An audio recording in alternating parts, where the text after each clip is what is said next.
Bienvenue à cette série de conférences ayant pour thème l'histoire contemporaine vue à travers l'optique biblique de l'Église adventiste. L'Église adventiste a presque 150 ans d'existence. Elle est mondiale avec un effectif d'environ 7 à 8 millions de membres. Elle appartient à la grande famille protestante de la chrétienté et croit fermement et fondamentalement qu'elle repose sur l'évangile de Jésus-Christ, mis en évidence dans une grande mesure par la réforme, à savoir, dans le cadre de ces 4 solaces, le Christ seul, l'écriture seule, la foi seule, la grâce seule. Il est vrai que nos collègues des autres dénominations refusent parfois d'admettre que nous sommes issus de la réforme dans notre compréhension des choses par rapport à notre insistance sur l'obéissance, surtout sur l'obéissance au 4e commandement. Nos collègues des autres dénominations pensent que nous ne pouvons pas réclamer le titre de christianisme basé sur la foi seule. Mais pour nous, il n'y a pas d'incompatibilité entre l'obéissance et la foi. Elle est née, cette Église, à un moment de l'histoire où, en Amérique du Nord, aussi bien qu'en Europe, des pasteurs de tous bords se sont intéressés d'une manière particulière et d'une manière extraordinaire aux prophéties de la Bible, particulièrement les prophéties de Daniel et de l'Apocalypse, centrées sur le retour imminent de Jésus-Christ. C'est ainsi qu'il faut souligner, je le crois que c'est très important, que l'identité de l'Église adventiste, sa raison d'être dans le monde est façonnée par la compréhension de ces prophéties. Le cœur de l'adventisme bat dans le cadre de la compréhension de ces prophéties de Daniel et de l'Apocalypse.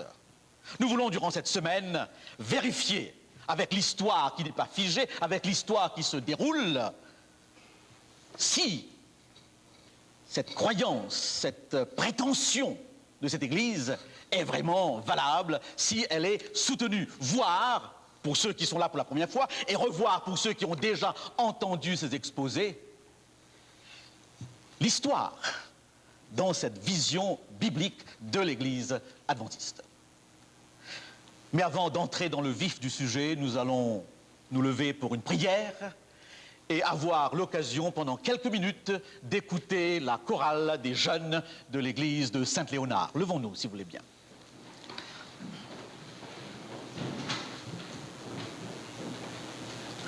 Ta parole, Seigneur, est une lumière sur notre sentier. Et la prophétie est une lumière qui éclaire les chemins obscurs du monde. Nous te remercions de ce que dans ta préscience, tu ne laisses pas sans guide, sans direction. Et nous voulons, durant cette semaine, chaque soir, ouvrir ta parole et voir avec toi combien, dès les temps anciens, tu as annoncé, tu as prédit, tu as défini le cours de l'histoire. Accorde-nous ta grâce, accorde-nous ton Saint-Esprit, et que ce que nous dirons puisse raviver la foi de tous ceux qui seront là, et ouvrir aussi la compréhension religieuse de ceux qui seront là peut-être pour la première fois. Au nom de ton Fils Jésus-Christ exauce. Amen. Monsieur. C'est ici que tu l'amènes ici, non, à côté de moi là. Juste à côté là. Merci beaucoup. Merci, je sais. Merci.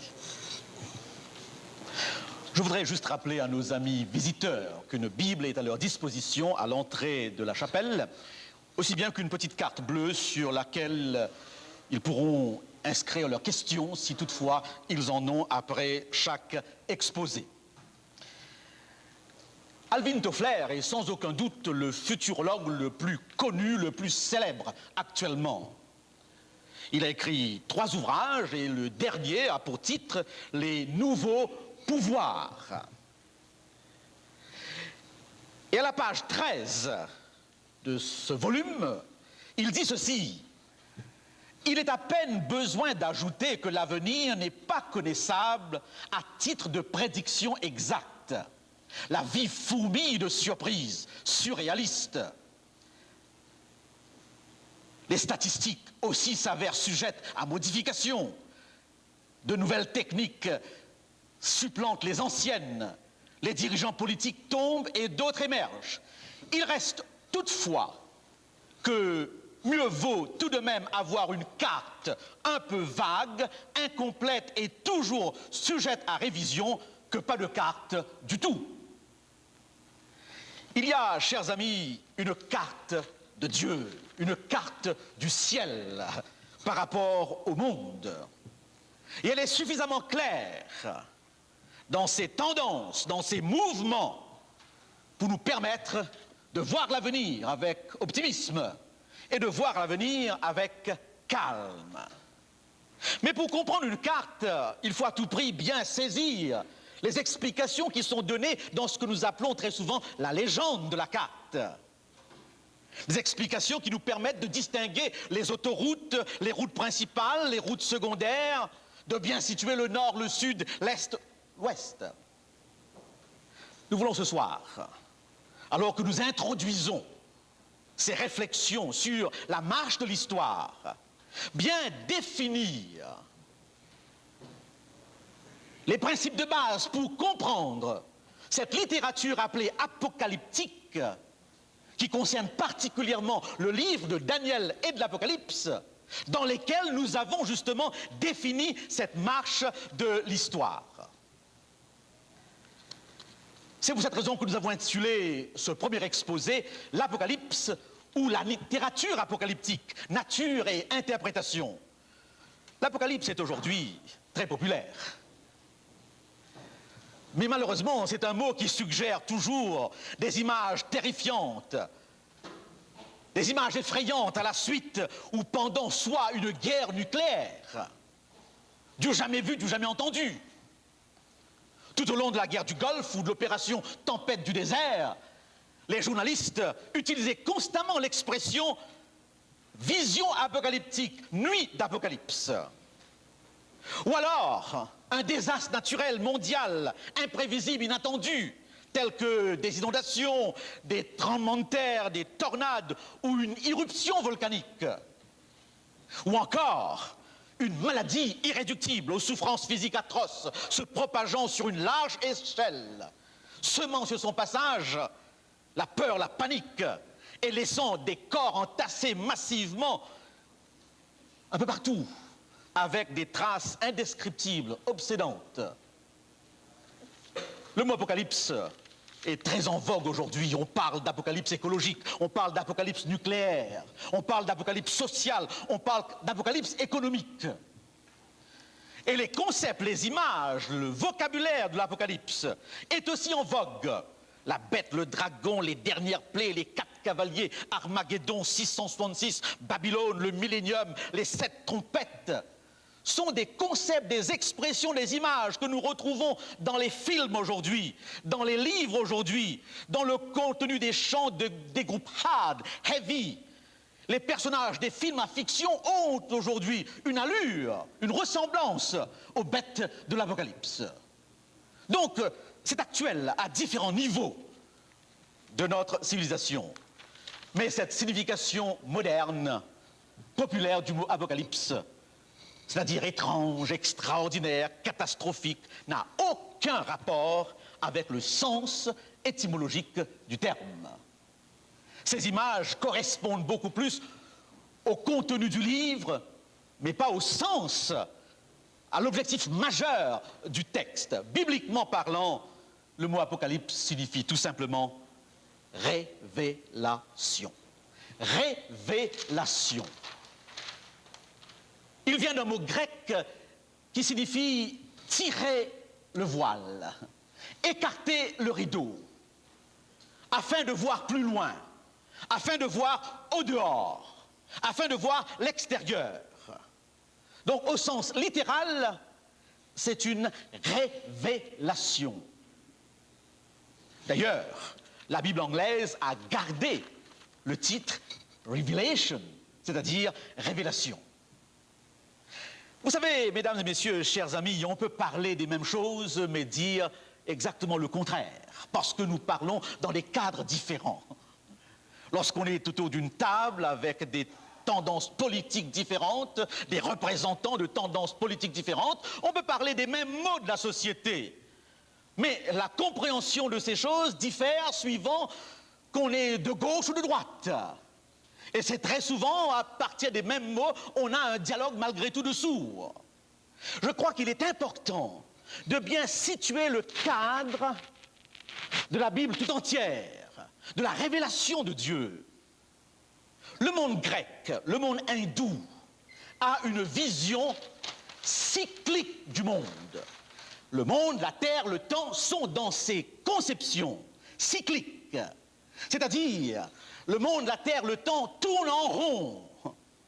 Les événements sont répétitifs. On ne peut pas s'attendre à du nouveau.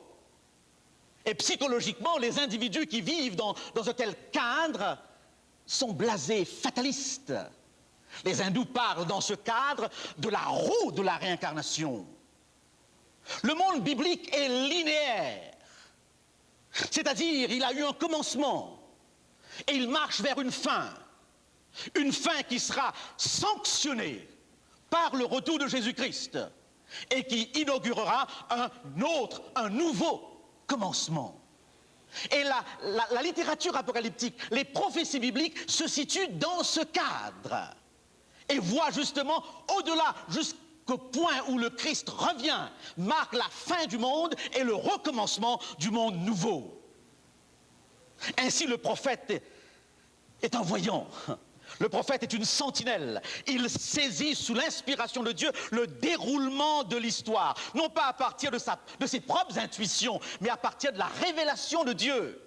Ce Dieu qui lui donne l'intelligence des temps par des visions, par des songes, parfois directement, parfois indirectement, parfois dans un état d'extase. Il le révèle. Et si Dieu peut le faire, c'est justement parce qu'il se présente comme étant celui qui a ce pouvoir. Je lis un premier texte dans les Actes des Apôtres au chapitre 17 et le verset 26. Ceux qui ont la petite Bible bleue, peuvent trouver ce texte dans les Actes des Apôtres, n'est-ce pas? À la page, on peut facilement, si quelqu'un trouve cette page, oui, je l'ai ici, à la page 1116. Ceux qui ont la petite Bible bleue, tournez à la page 1116. Nouveau Testament. Et là, il est dit, n'est-ce pas, dans ce chapitre 17 des Actes des Apôtres, au verset 26, « Il a fait que tous les hommes sortis d'un seul sang habitassent sur toute la surface de la terre, ayant quoi? Déterminer la durée des temps et les bornes de leur demeure. » Un autre texte que nous trouvons dans le livre du prophète Ésaïe, à la page 724, Ésaïe 46 et les versets 9 et 10, Ésaïe 46 et les versets 9 et 10, 724, Ancien Testament. « Souvenez-vous de ce qui s'est passé dès les temps anciens, car je suis Dieu et il n'y en a point d'autre. Je suis Dieu et nul n'est semblable à moi. J'annonce dès le commencement ce qui doit arriver. Et longtemps d'avance, ce qui n'est pas encore accompli, je dis, mes arrêts subsisteront et j'exécuterai toute ma volonté. » Et je vous rappelle, et c'est très important lorsque nous lisons l'Ancien Testament, de situer cet Ancien Testament dans le cadre de l'époque. Lorsqu'Abraham reçoit de Dieu cette invitation de sortir de son pays pour être le point de départ d'une nouvelle génération, d'un nouveau monde, dans la personne du peuple d'Israël, bien d'autres peuples existent, avec leur Dieu. Et le Dieu d'Abraham, d'Isaac et de Jacob, Jéhovah, devra s'affirmer face à ces autres dieux. Comment va-t-il s'affirmer? Par des exploits, ces exploits que nous avons dans l'Ancien Testament, et aussi par sa capacité de prédire l'avenir. C'est ainsi que nous avons dans la Bible environ 1000 prophéties, des prophéties sur le Messie, des prophéties sur le peuple d'Israël, des prophéties concernant les peuples qui entouraient Israël, et des prophéties sur le monde d'aujourd'hui. Et ces prophéties se trouvent renfermées dans cette littérature appelée apocalyptique. Et si on veut comprendre cette littérature, vous savez qu'on peut parler au figuré, qu'on peut parler au sens littéral. Et même aujourd'hui, sans le savoir, nous utilisons ces styles du langage. Il y a dans la Bible 66 livres. Ces livres ont été écrits par plusieurs auteurs. Et ces livres se situent dans ce que nous appelons des genres littéraires différents. Et nous n'interprétons pas un livre appartenant à tel genre littéraire de la même façon qu'un livre appartenant à un autre genre littéraire. Et s'il y a parfois des confusions dans l'interprétation biblique, surtout prophétique, c'est que le genre littéraire n'est pas toujours respecté. Nous avons par exemple des livres historiques. Genèse, Exode, Lévitique sont des livres historiques. Les évangiles sont des livres historiques. Nous avons des livres poétiques. Le Cantique des Cantiques est poétique. Une grande partie du livre de Job est poétique. Nous avons des livres prophétiques. Jérémie, Ézéchiel, Malachie sont des livres prophétiques. Et nous avons dans cette catégorie de livres prophétiques des livres apocalyptiques. Et je voudrais faire remarquer que parfois dans un même livre, vous avez tous ces genres. Les évangiles sont d'ordre historique, mais il y a des paraboles dans les évangiles qui doivent être compris au sens figuré.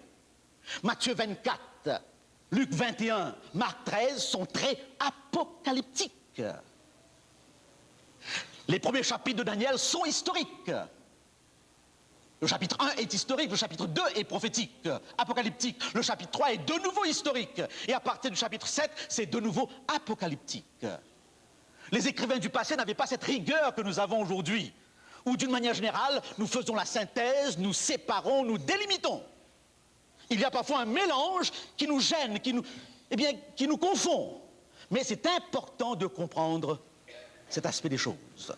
Et l'Apocalypse, Daniel, se trouve dans ce que j'appellerais, dans ce que nous appelons la littérature apocalyptique. Quelles sont les caractéristiques de cette littérature? Cette littérature, ces écrits apparaissent entre l'an 200 BC et 100 après Jésus-Christ. Ces écrits apparaissent pendant des temps de crise. L'exil pour le peuple d'Israël ou les persécutions pour l'Église chrétienne. Apparaissant en période de crise, les écrits apocalyptiques, l'Apocalypse a pour but de rappeler à ceux qui sont dans cette période difficile que Dieu tient les rênes du monde. Dieu dirige, il a toujours le contrôle. Car dans cette période de difficulté, dans cette période de crise, la question qui se pose pour les croyants, pour le peuple de Dieu, est la question suivante. Où est-il? S'il est toujours là, comment se fait-il que nous mourons ainsi, que nous sommes ainsi persécutés? Rappelez-vous que Jean-Baptiste a eu ce problème lorsqu'il était sur le point d'être décapité. Il a demandé à ses disciples d'aller voir où était le Christ. Est-ce bien lui qu'il a baptisé? Et reconnaissons très honnêtement, chers frères et sœurs, chers amis, que c'est surtout dans ces périodes de difficultés et d'épreuves que nous recherchons la proximité de Dieu, que nous interrogeons sur la présence de Dieu. Lorsque tout va bien, on ne s'inquiète pas. Donc l'Apocalypse va apporter une réponse à ces personnes, au peuple de Dieu, à l'Église chrétienne, dans ces périodes de crise. Et la réponse sera « j'ai encore le contrôle ». Nous lisons par exemple dans Apocalypse au chapitre 1, justement, Apocalypse au chapitre 1, ce que Jean va leur dire, au verset 7 par exemple. « Voici, il vient avec les nuées, et tout œil le verra, même ceux qui l'ont percé, et toutes les tribus de la terre se lamenteront à cause de lui. » Verset 8, « Je suis l'alpha et l'oméga, dit le Seigneur Dieu, celui qui est, qui était, qui vient, le Tout-Puissant. » Verset 18, « Je suis le vivant, j'étais mort, et voici je suis vivant. » Assurance qu'il est toujours là, malgré les menaces de mort qui sont terribles. Et je voudrais vous rappeler, mesdames et messieurs, chers amis, que ces chrétiens de la persécution, ces chrétiens persécutés sont les chrétiens de la deuxième génération. Eux n'ont pas touché le Christ, eux n'ont pas vu le Christ. Ils l'ont connu par personne interposée. Il y a encore peut-être quelques témoins oculaires. Saint Jean est toujours là. Il est sur l'île de Patmos. Mais les autres ne l'ont pas vu. Et bien sûr, ça s'applique aussi à nous, car nous sommes là après 2000 ans. Voilà donc dans quel contexte les écrits apocalyptiques sont donnés. Les écrits apocalyptiques ont une perspective toujours en fonction de la fin des temps, en fonction du futur. Et les expressions fin des temps, jour de l'éternel, sont d'une manière générale nombreuses dans les écrits apocalyptiques. Dans Daniel, nous avons le plus grand nombre d'expressions relatives à la fin des temps. Ésaïe, Jérémie donnent des prophéties concernant des situations locales, immédiates. Mais l'Apocalypse voit les choses sur une étendue panoramique, universelle. Les écrits apocalyptiques sont remplis de rêves et de visions. Des rêves et des visions qui ne sont pas habituels. Et c'est pour cette raison que nous sommes là dans un univers parfois très étrange. Les écrits apocalyptiques sont de nature dualistique, c'est-à-dire envisagent toujours le bien dans une confrontation séculaire avec le mal, Dieu et Satan. Et c'est ainsi que vous avez dans ces écrits une sorte de parodie de Dieu, ou des contrastes par rapport à Dieu. La Trinité, le Père, le Fils, le Saint-Esprit, la Trinité diabolique, le dragon, les bêtes, le faux prophète, le sceau de Dieu, la marque de la bête, Jérusalem, Babylone, et ainsi de suite. Et on pourrait multiplier les contrastes. Donc, il y a toujours cette perspective, ce cadre dualistique où s'opposent ces deux forces, bien-mal, qui vont bien sûr s'exprimer au travers d'individus, au travers de systèmes. Car le bien et le mal ne sont pas des concepts abstraits. Nous représentons ce soir le bien et le mal. Parfois bien délimités, parfois mélangés. Et l'Apocalypse voit les choses depuis le commencement jusqu'à la fin. Les écrits apocalyptiques sont très symboliques. Et je voudrais juste dire que personne ne devrait se décourager dans l'étude de l'Apocalypse à cause des symboles apparemment mystiques qu'elle contient. Toute l'Antiquité utilisait des symboles. C'est normal que les écrits de la Bible soient aussi symboliques à certains aspects. Même notre langage aujourd'hui est parfois symbolique. Mais ce qu'il faudrait se souvenir, et d'ailleurs je dirais que c'est un style habituel, mais c'est aussi une sauvegarde pour le messager, une sauvegarde pour l'Église, une sauvegarde pour le peuple de Dieu. Car en identifiant les systèmes sous le symbole d'animaux, que sais-je, eh bien c'est abstrait, et ces personnes menacées par l'Empire ne peuvent pas être accusées systématiquement parce qu'un symbole peut être objet de différentes interprétations. Faisons attention, et je crois que ça c'est très important, faisons très attention dans l'interprétation de ces symboles. Et c'est là peut-être où nous avons davantage de confusion. Je rappelle un texte de 2 Pierre 1, 20. Lisez avec moi ce texte, 2 Pierre chapitre 1, verset 20, à la page 1240 du Nouveau Testament. 2 Pierre chapitre 1, verset 20. Pierre dit ceci. Je lis le verset 19. « Et nous tenons pour d'autant plus certaine la parole prophétique à laquelle vous faites bien de prêter attention, comme une lampe qui brille dans un lieu obscur, jusqu'à ce que le jour vienne apparaître et que l'étoile du matin, à savoir Christ, se lève dans vos cœurs, sachant tout d'abord vous-même qu'aucune prophétie de l'Écriture ne peut être un objet d'interprétation particulière. » Il y a donc des principes à suivre. Et je voudrais juste vous signaler quelques principes par rapport à cette littérature apocalyptique et par rapport aux symboles. Premièrement, cherchez dans le texte lui-même le sens, le code, la clé du symbole. Si le texte nous donne cette explication, n'allez pas chercher plus loin que cela. Et nous verrons dans quelques instants quelques exemples. Si dans le texte, nous n'avons pas de clé, nous n'avons pas de code, alors, n'est-ce pas, il faudrait chercher dans la Bible. Car le contexte global de chaque verset de la Bible, de chaque livre de la Bible, est la Bible elle-même. Et si c'est Dieu qui a inspiré, il y a bien sûr une continuité, une intelligence dans la révélation. Donc cherchez l'explication du texte dans le texte. Cherchez-le dans la Bible. Si vous ne la trouvez pas dans la Bible, avant de passer à une application à aujourd'hui, telle que la marque de la bête, eh bien c'est une marque de l'ordinateur, très en vogue aujourd'hui, dans différents courants. Avant d'arriver à aujourd'hui, faites une étude de la culture, des mœurs de l'époque et cherchez dans cette culture-là le sens des choses. Laissez-moi prendre un exemple. Je regardais une fois un concert en plein air avec ma fille. Elle n'est pas là, je peux donc raconter cette histoire. Et celui qui chantait avait un de ses jeans délavés, troués avec des fenêtres partout, n'est-ce pas?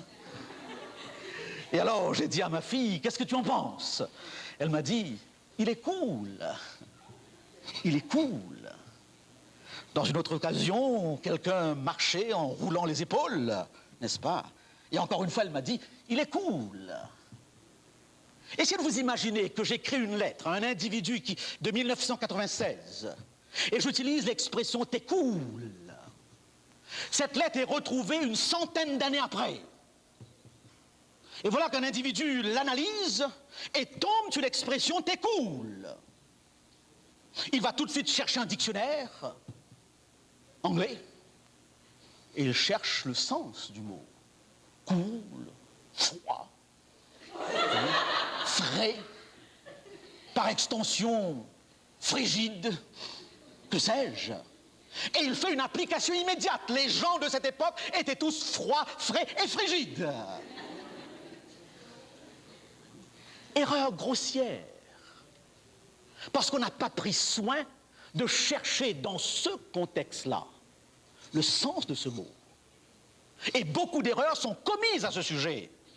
Et heureusement que la recherche biblique est très avancée aujourd'hui. Et dans les introductions aux livres de la Bible, vous avez des explications à ce sujet. Donc cherchez dans la Bible, cherchez dans le texte, cherchez dans la Bible, faites la recherche dans la culture de l'époque. Mais je vous dirai tout de suite en passant, nous avons déjà dans le texte et dans la Bible toutes les explications nécessaires pour comprendre le sens des symboles. Exemple, Apocalypse 12, 20, les 7 étoiles sont les anges des 7 églises. Les 7 chandeliers sont les 7 églises. Apocalypse 17, 15, les eaux que tu as vues sont des peuples, des foules, des nations et des langues. Dans Daniel 7, 17, où nous avons des bêtes, le prophète dit, ces énormes bêtes, ce sont 4 rois. Les 10 cornes, nous avons une bête avec 10 cornes, et le prophète dit, ces 10 cornes sont 10 rois. L'explication est là. Et lorsqu'il s'agit dans l'Apocalypse d'une femme, c'est jamais une femme comme les femmes que nous avons devant nous en cet instant. C'est toujours l'Église, car le symbole de la femme dans l'Ancien Testament, aussi bien que dans le Nouveau Testament, avec de multiples textes d'appui, c'est l'Église. Donc il ne s'agira jamais d'interpréter les 144 000 qui sont vierges comme des célibataires. Et je l'ai entendu. Restez donc dans l'interprétation biblique et suivant les interprétations bibliques. Il en est de même pour les chiffres. Si nous partons au sens littéral, restons avec le sens littéral. Si nous partons au sens symbolique, figuré, restons avec le sens figuré. Ne faisons pas des petits changements, des petits va-et-vient à notre discrétion. Pourquoi 666 serait symbolique et 144 000 littéral? Il y a donc là, eh bien, une malhonnêteté intellectuelle dans l'approche du texte. Ne cherchons pas du sensationnel là où il n'y a pas de sensationnel. Et restons fidèles à l'interprétation de la Bible. Bien sûr, l'Apocalypse est probablement le livre de la Bible, avec Daniel, qui a connu le plus d'interprètes. Il y a ceux qui refusent à voir de l'histoire prophétique dans l'Apocalypse et qui l'interprètent plutôt sous l'angle de la mythologie, de l'allégorie, de l'astrologie, de l'astronomie ou de l'histoire non prophétique. Donc ce livre n'a rien à nous dire d'une manière précise. Mais d'une manière générale, aujourd'hui, les interprètes se situent dans 3 catégories. Il y a ceux qui admettent une histoire prophétique, mais l'interprétant en fonction du passé, de l'avenir ou comme une histoire continue. Et c'est ainsi que la première approche s'appelle tout simplement prétériste, et ce mot indique tout simplement le passé. C'est l'interprétation libérale, l'interprétation de la théologie moderne et l'interprétation d'une manière générale des grandes églises établies. Dans cette interprétation, l'Apocalypse concerne uniquement les 3 premiers siècles de l'histoire. Et il faut tout comprendre à la lumière de l'histoire de l'Empire romain pendant ces périodes de persécution de l'Église chrétienne. Ainsi, tous les symboles sont à être cherchés dans les personnages de l'Empire romain et de l'Empire romain lui-même. L'Apocalypse ne va pas au-delà de ça. D'une manière générale, ceux qui partent de ce principe ont des difficultés aussi par rapport à la datation des livres, ou datent d'une manière générale ces livres après les événements. Daniel n'aurait reflété l'histoire qui s'est déroulée devant ses yeux, il a écrit après l'événement. C'est ce que pense cette interprétation. Il y a un point très important ici à souligner, je le souligne avec force. Il faut toujours se demander ce qu'un texte voulait dire pour la personne qui l'a reçu. Et avant de passer à une actualisation, à nous, en plein XXe siècle, c'est nécessaire de se poser la question qu'ont compris les gens de cette époque qui l'ont reçu. Si cet effort n'est pas fourni, nous risquons encore des méprises.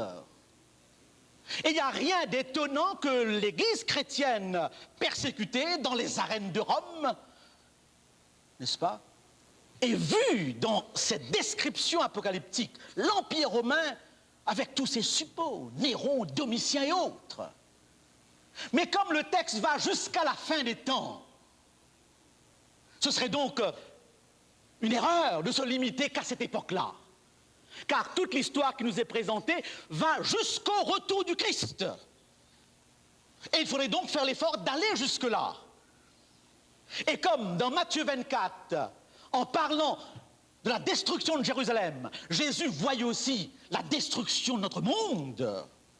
Il y a bien des prophéties qui, je ne dirais pas sont répétitifs, mais indiquent une tendance plus grande, universelle, jusqu'au retour de Jésus-Christ. Il y a donc un peu de vrai ici, mais on ne peut pas se limiter à cela. La deuxième, je vous rappelle aussi peut-être que cette interprétation prétériste a été présentée pour la première fois par Luis de Alcazar dans son ouvrage publié après sa mort en 1614, L'investigation du sens caché de l'Apocalypse. Et je rappelle que cette interprétation prétériste est un produit de la contre-réforme. Nous faisons de l'histoire ici, nous n'attaquons personne.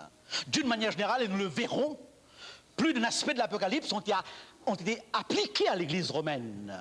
Et par réaction à cela, l'interprétation prétériste va dévier cette interprétation traditionnelle où on voit la bête, l'image de la bête, dans les applications du système papal. Nous en reviendrons.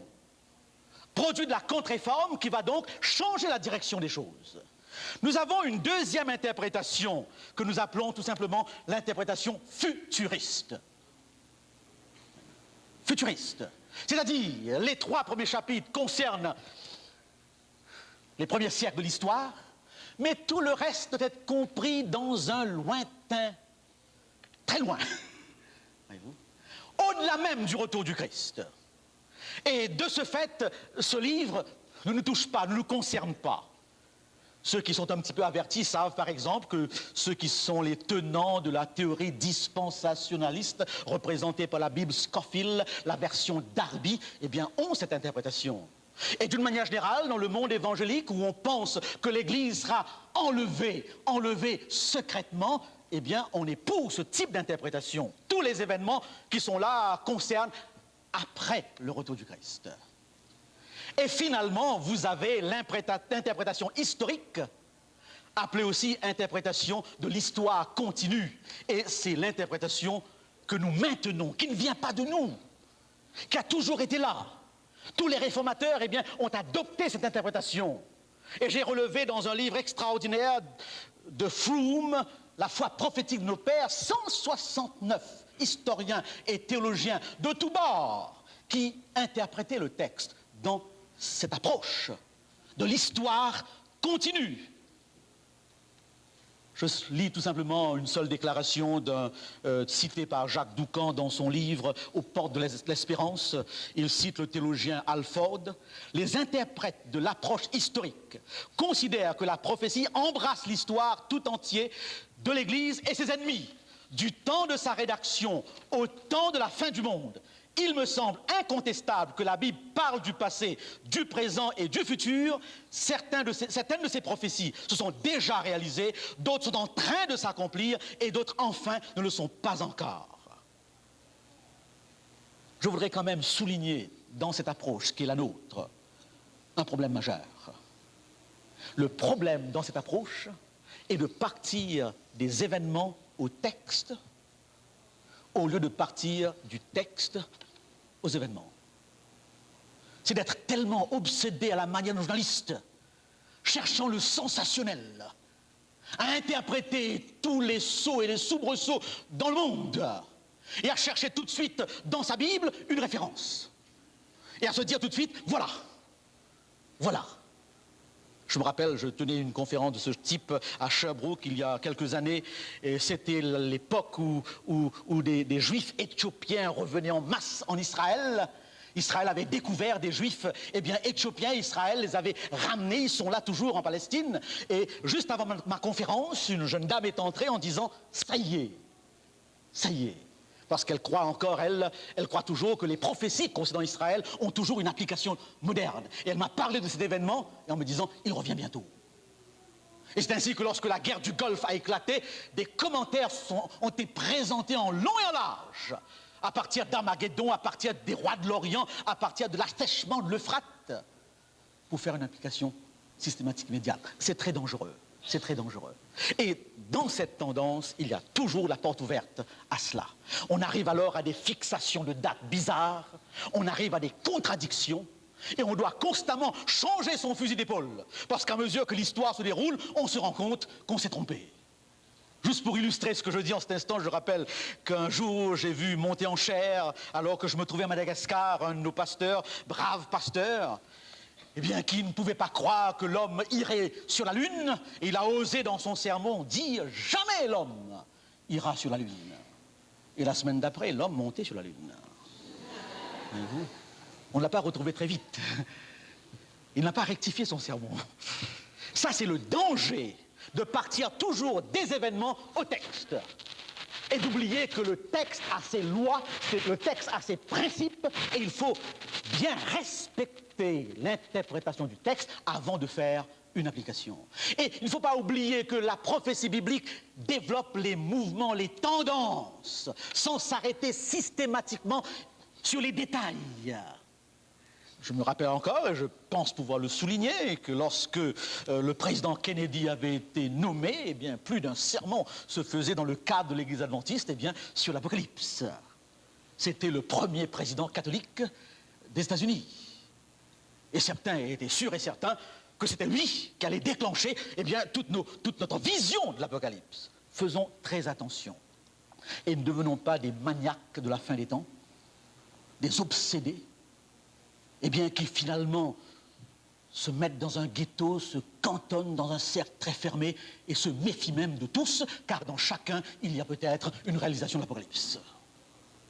Je crois donc que l'approche historique est la bonne, c'est ce que nous maintenons, de par cette vision qui part de l'Éden et qui aboutit au retour de Jésus-Christ, et de toutes ces puissances qui jouent un rôle dans ce sens.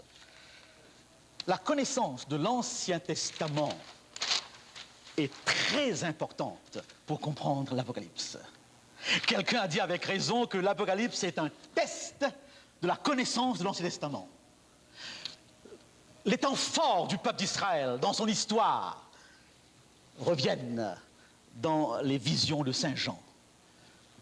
Jézabel, Balaam, Nicolas dans les Actes des Apôtres, l'Euphrate, Babylone, Jérusalem, les plaies, ce sont des réminiscences de l'Ancien Testament. Et pour comprendre leur sens, il faudrait aussi connaître le sens lorsque ces événements ou ces personnages ont existé. Et plus d'un verset de l'Apocalypse, une construction de plusieurs versets de l'Ancien Testament. Le prophète, sous l'inspiration, a cette liberté de reconstruire, de fusionner certains textes de l'Ancien Testament dans sa présentation de l'Apocalypse. Voilà, mesdames et messieurs, chers amis, un aperçu général, global, une vulgarisation des principes à suivre pour comprendre cette carte du ciel qui est la littérature apocalyptique. Et si nous gardons ces principes en tête, nous sommes sûrs et certains que notre prévision, je ne dirais pas serait absolue, infaillible, mais nous serons quand même du côté de la pensée biblique. Et durant ces exposés de cette semaine, nous essayerons toujours de rester fidèles à cette vision des choses, à ces principes d'interprétation. Concluons en jetant un petit coup d'œil sur ce premier chapitre de l'Apocalypse, très simplement et très rapidement. Révélation, c'est le sens de l'Apocalypse, mais révélation de Jésus-Christ. Non pas révélation d'événements, révélation de la personne de Jésus-Christ. Une révélation donnée par Jésus-Christ ou une révélation au sujet de Jésus-Christ. Et là, nous sommes dans la perspective de la Bible, car toute la Bible est centrée sur le Christ. Étudiez la prophétie, nous dit Saint Pierre, jusqu'à ce que l'étoile du matin se lève dans vos cœurs. Aux disciples d'Emmaüs, dans Luc 24, Jésus disait, il leur expliqua ces choses à partir de l'Ancien Testament. Il citait l'Ancien Testament, il leur expliquait l'Ancien Testament et relevait dans tout ce qu'il leur disait ce qui le concernait. Toute la Bible vise Jésus-Christ.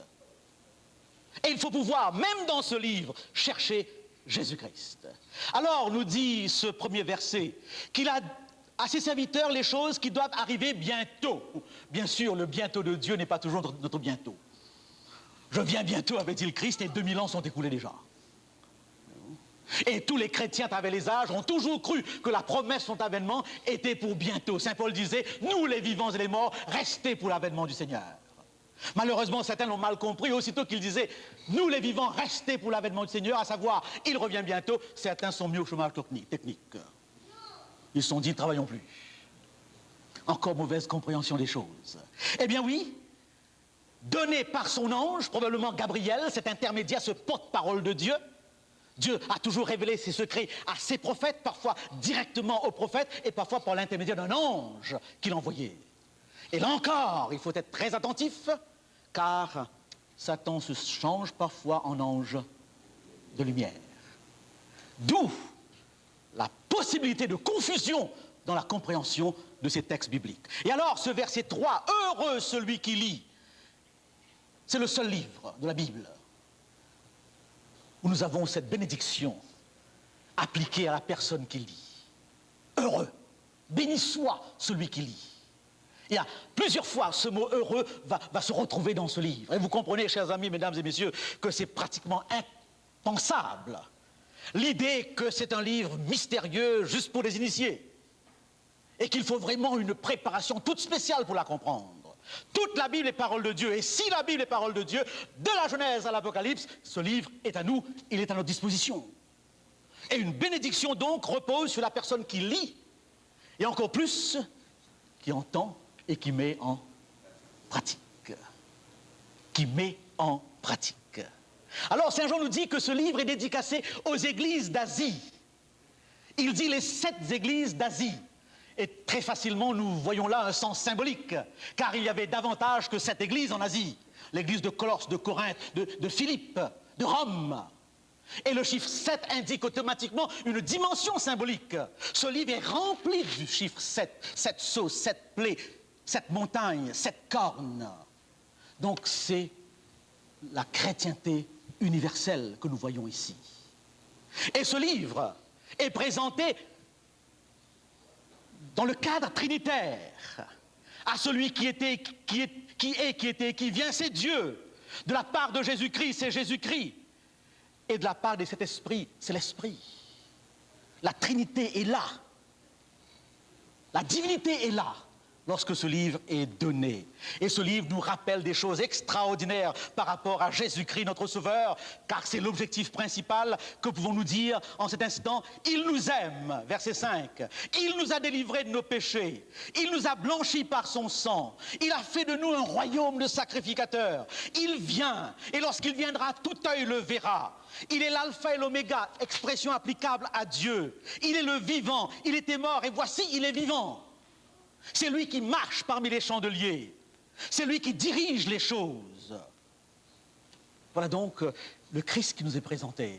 Et tout un passage sur la grandeur, la gloire de ce Jésus-Christ. Ce n'est plus le petit Jésus-Christ du 25 décembre traditionnel, en plâtre, ou en bois, ou en chaume, ou en sucre. Un petit Jésus qui, dans l'esprit de beaucoup de chrétiens, n'a jamais grandi. C'est toujours le petit Jésus. Non, c'est le grand Jésus que nous avons ici.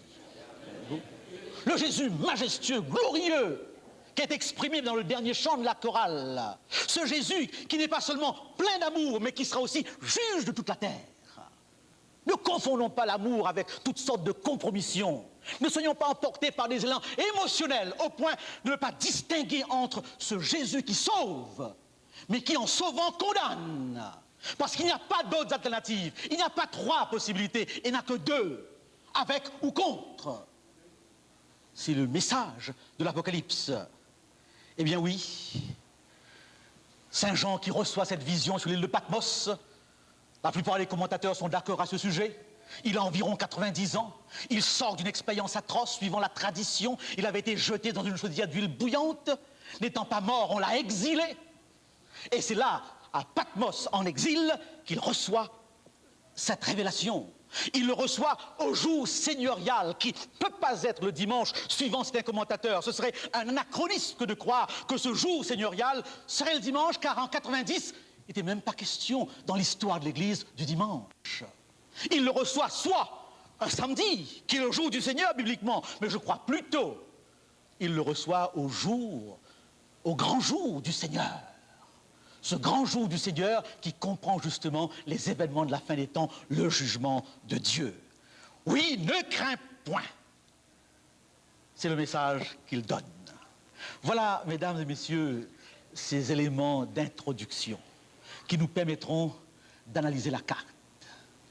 Et je suis sûr qu'avec cette orientation, l'interprétation pourra se faire plus facilement. Non d'une manière absolue, non. Il n'y a rien d'absolu encore, l'histoire se déroule. Mais nous pourrons quand même avoir des points de repère suffisants pour bâtir notre foi. L'Apocalypse, c'est la révélation de Jésus-Christ. On raconte l'histoire de quelques théologiens d'une grosse université, remplis d'eux-mêmes, et qui pensent qu'il n'y a que eux qui soient en mesure de comprendre. Et ils étaient là dans le gymnase et ils faisaient un match de basketball. Lorsque tout à coup, un d'entre eux s'est décidé d'aller à la conciergerie, changer un peu aux toilettes, changer ses vêtements et se relaxer. Aussitôt arrivé, n'est-ce pas, dans la petite chambre à côté, il a vu le concierge qui était en train de lire sa Bible. Spectacle assez rare, très très rare. Lisez votre Bible demain alors que vous êtes dans l'autobus et vous verrez les yeux se tourner vers vous. Ce serait drôle pour beaucoup. Eh bien oui, ce concierge lisait le texte sacré. Alors ce jeune, rempli de lui-même, l'a regardé avec un petit air. Il lui a demandé, « Qu'est-ce que tu lis ?» Et il a répondu, « Je lis la Bible. » « Quelle partie de la Bible lis-tu » Et il a répondu, « Je lis l'Apocalypse. » Et alors le jeune théologien, étonné, s'est approché en lui demandant, « Comprends-tu ce que tu lis ?» Voyez bien tout le côté docteur. « Comprends-tu ce que tu lis ?» Et l'autre de dire, « Bien sûr que je comprends ce que je lis. » Et alors, le jeune garçon de dire, « Qu'as-tu compris? Que comprends-tu de l'Apocalypse ?» Et notre concierge a répondu une seule chose. « Il va gagner. » Il va gagner. Qui va gagner? Interroge l'étudiant. Christ va gagner. C'est le message d'Apocalypse. Venant non pas d'une grosse encyclopédie ou d'un gros dictionnaire théologique, mais venant d'un esprit très simple qui a compris l'essentiel. Il va gagner. Ne crains pas. Je suis le premier, je suis le dernier. J'étais mort, je suis le vivant. Je suis l'alpha et l'oméga. Je reviens bientôt et je reviens victorieux. Et c'est pour cette raison Saint Paul conclura son livre en disant « Amen, viens, Seigneur Jésus ». Que Dieu donc nous bénisse ce soir, alors que nous essayerons durant toute cette semaine à analyser cette victoire du Christ dans cette opposition séculaire entre les puissances du bien et les puissances du mal. Venez en foule, et je suis sûr et certain que nous en serons très informés, si toutefois nous ne le sommes pas, et nous en serons rassurés. Que Dieu nous bénisse. Il va gagner. Amen. Viens, Seigneur Jésus.